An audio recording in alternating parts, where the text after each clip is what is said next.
فرد ہو یا قبیلہ یا کوئی بھی طاقتور اس لیے طاقت حاصل نہیں کرتا کہ کمزور کی رائے یا خواہش کے احترام میں اپنے عروج کا وقت گزار دے۔ اکثریت جو ہمیشہ کمزوروں پر مشتمل ہوتی ہے اس کے ادراک اور شعور کے مطابق انہیں انصاف مہیا کرے اور اسی اکثریتی فہم کی روشنی میں خود اپنے لیے بھی راہ عمل متعین کرے۔ طاقت ہمیشہ اپنے سے بڑی طاقت یا پھر اپنے فطری تضادات کا شکار ہو کر فنا یا تحلیل ہوتی ہے۔ کسی طاقتور کو یہ احساس دلانے کی کوشش کہ اسے بالآخر فنا ہونا یا ایک کم تر حیثیت قبول کرنا ہوگی محض ایک بیکار مشق ہے۔ دراصل طاقت کی یہ سائیکی ہے کہ وہ مزید طاقت حاصل کرے، اسے مزید اختیار اور اقتدار حاصل ہو، اور اس خواہش کے حصول کی تگ و دو مسلسل جاری رہتی ہے۔ انسانی تہذیب کی 5000 سال پر پھیلی ہوئی تاریخ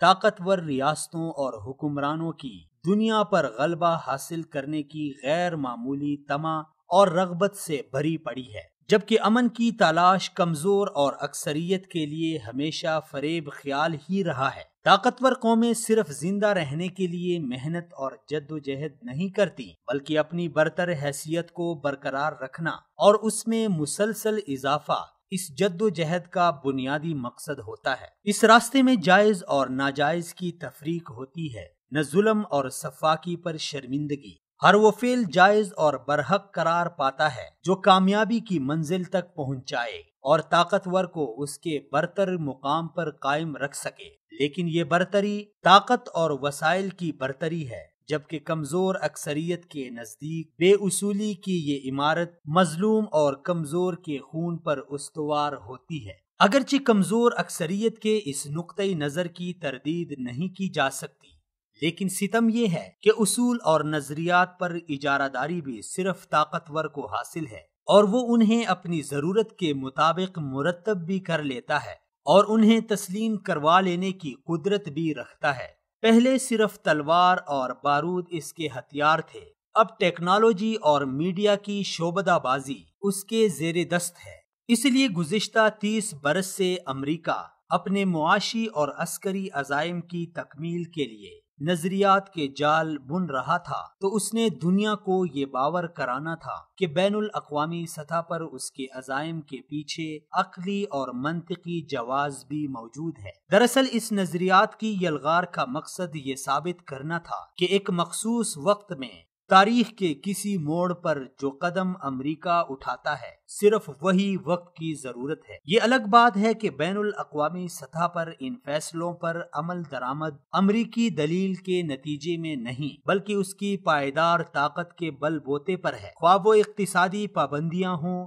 یا لشکر کشی، دونوں ہی ایک تنہا سپر پاور کا کمزور طاقت کی طرف نخوت کا ایسا اظہار ہے جس میں اپنے مفادات کے حصول میں پرانی کامیابیوں کا ایک جہاں آباد ہوتا ہے۔ شام کے بارے میں امریکی صدر ڈونلڈ ٹرمپ کی حالیہ ٹویٹ میں، جس میں کہا گیا تھا اب بشار الاسد کے شام پر حملے کا وقت آ گیا ہے، ہمارے نئے سمارٹ میزائل دمشق حکومت کے ہیڈ کوارٹرز کی طرف اڑان بھریں گے۔ حکومت کے اس سربراہ کو سزا دینے کے لیے اس نے اپنے محصور مخالفین کے خلاف کیمیائی ہتھیار اور زہریلی گیس کا بے دریغ استعمال کیا ہے۔ حملے کے جواز کی یہ وہی ناپسندیدہ کہانی ہے جسے معلوم انسانی تاریخ تواتر کے ساتھ سینکڑوں ہزاروں بار دہرا چکی ہے، جس میں بہاؤ کے رخ پر ہونے کے باوجود ہمیشہ کمزور بھیڑ مخالف سمت سے آنے والے دریا کے پانی کو گدلا کرتی ہے اور طاقتور بھیڑیے کو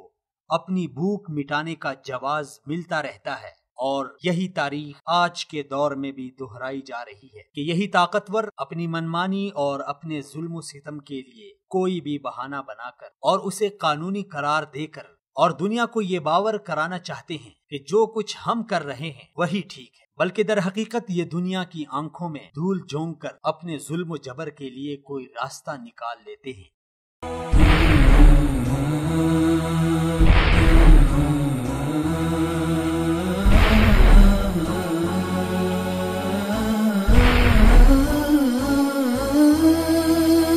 مثال اردو،